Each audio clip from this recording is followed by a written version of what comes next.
Ya Habib,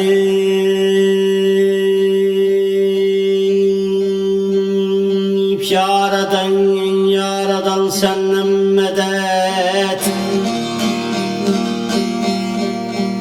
Gel senden be padar olaq, sadık yar acem kızı. Bu dünya bir dolan, bir de var acem kızı. Göz kinisi miskin əmbər qoxar, təzə yalmış qar kimi. Mənim için bəstəyibsən bir cüt naracam qızına gel, gel. Yaman ölsün gel.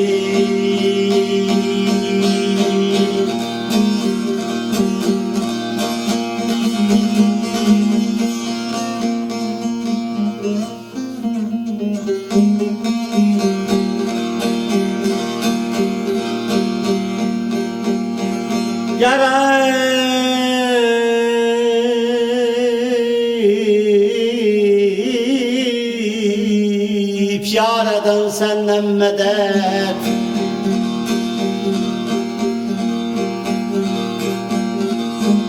Aynasını almış dizine hamayıllar taxını. Kız seni gören kişiler gazabından sakınır. Kız senin ismi şerifin üç hayattan okunur. Biri mimdi birisindi nun da var acam kızı. Nun da var acam kızı.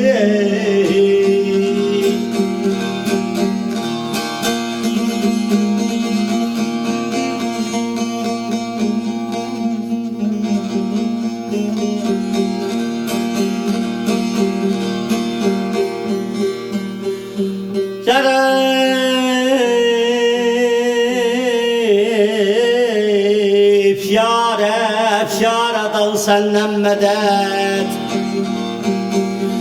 Yükleyipsen qatarını laligah harkansan. Savdun suvdun bir an ettim ben teki civan sen.